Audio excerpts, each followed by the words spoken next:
Tito Sen, ang dami mo na naman na pinalabas na yung mga bayaran mo na sa mga vloggers, Tito Sen. Gusto mo talaga ng Tito Sen, na gusto mo talagang laglagan?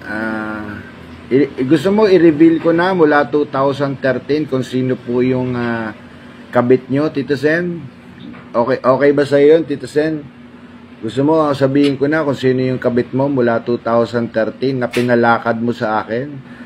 Sabihin mo lang, Tito Sen, at ko na, i-box reveal ko na. Sasabihin ko na sa taong bayan kung sino yung kabit mo mula 2013. Sige lang, banatan nyo lang ako at marami pa akong ilalabas. Eto na nga kapatid, Anjo Iliana naglabas ng isa sa pinakamalaking revelasyon ngayong 2025 kung saan sinabi niya na kapag hindi siya tinigilan ng mga taong naninira sa kanya, mga bayaran daw umanong vlogger ni Tito Sen, ay ilalabas nito ang tinatago nitong lihim na nagkaroon daw ito umano ng girlfriend noon pang 2013. Matapang niya itong sinabi sa ginawa niyang live nakaraang araw. At kapag hindi siya tinigilan ng mga vlogger na ito, i-explore niya ang mga nalalaman niya. Ayon pa sa kanya, nagagawa siya ng video para kapag pinatumba siya ng mga taong ito ay may ebidensyang lalabas.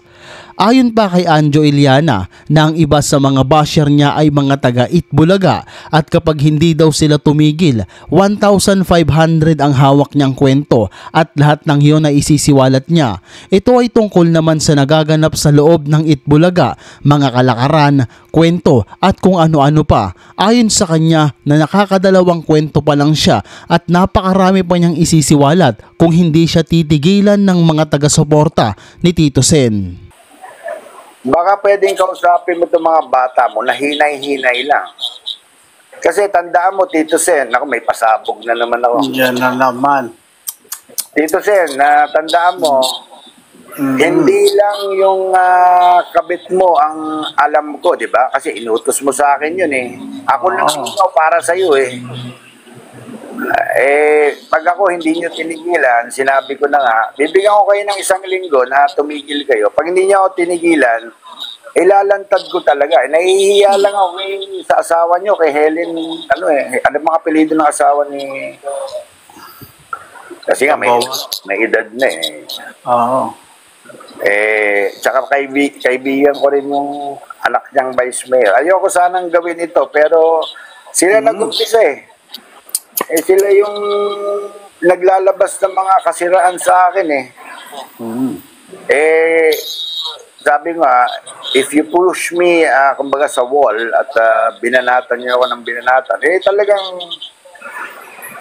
kakanta ako Tito Sen, hindi lang naman yung kabit mo yung alam ko. Di ba meron kang girlfriend sa Itbulaga habang may asawa ka, Tito Sen?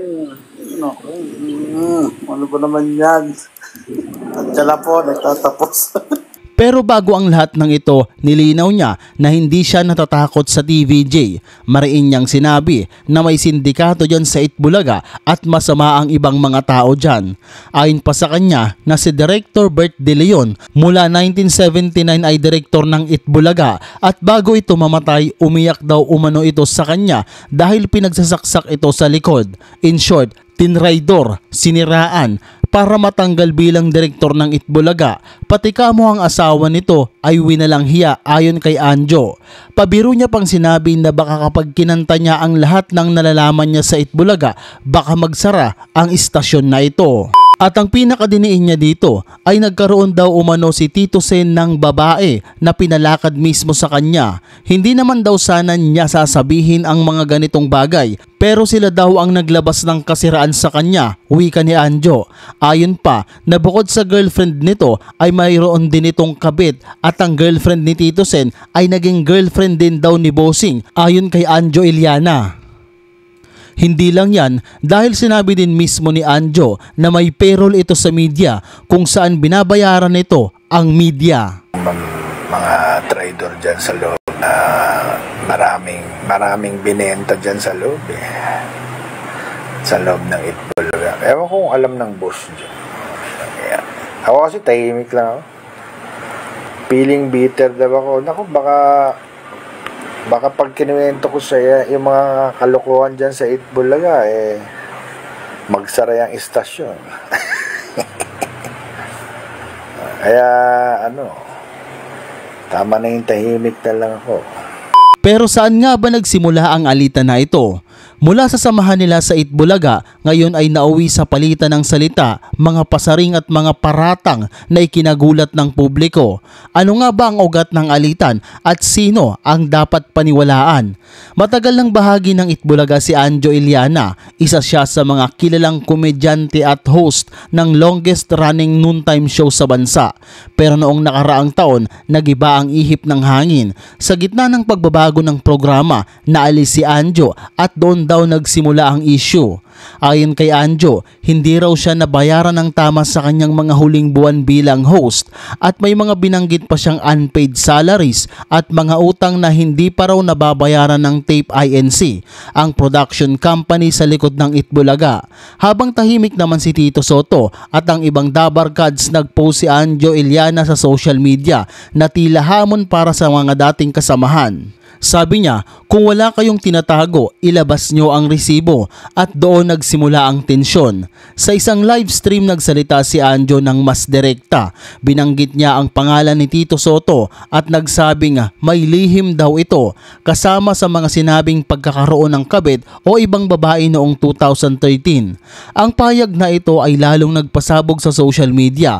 Kumalat ang video at hati ang netizens. May mga naniniwala kay Anjo pero marami din ang nagsasabi na baka ito ay galit lang o sama ng loob.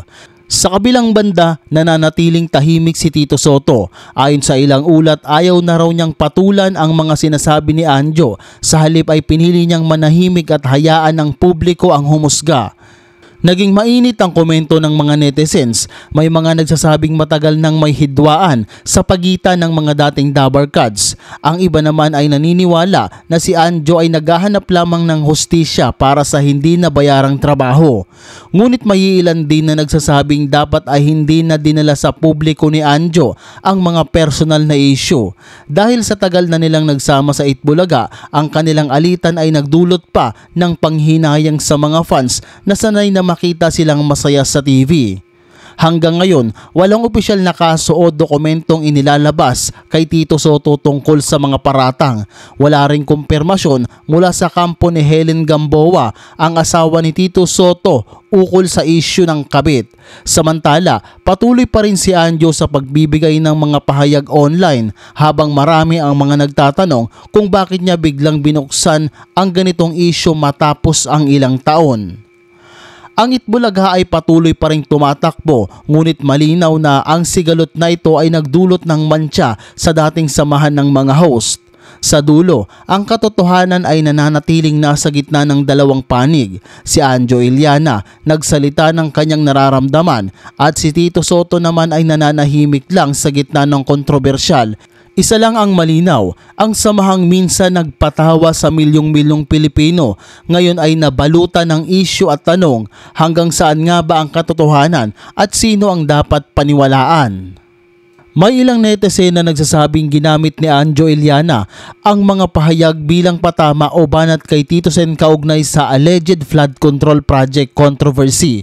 Isang isyong matagal nang binabato sa ilang politiko pero paulit-ulit binibigyang linaw ni Tito Sotto na walang basihan at walang katotohanan.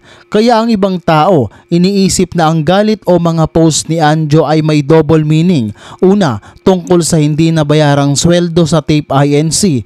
Pangalawa, tila parinig sa isyu ng politikal na kinasasangkutan ni Tito Sotto. Pero hanggang ngayon, puro espekulasyon lang ito, walang direktang kumpirmasyon mula kay Anjo o kay Tito Sen. Sa ngayon, marami ang mga nag-aantay sa muling pasabog ni Anjo Iliana dahil sa mga inilabas niyang impormasyon mula kay Tito Sotto.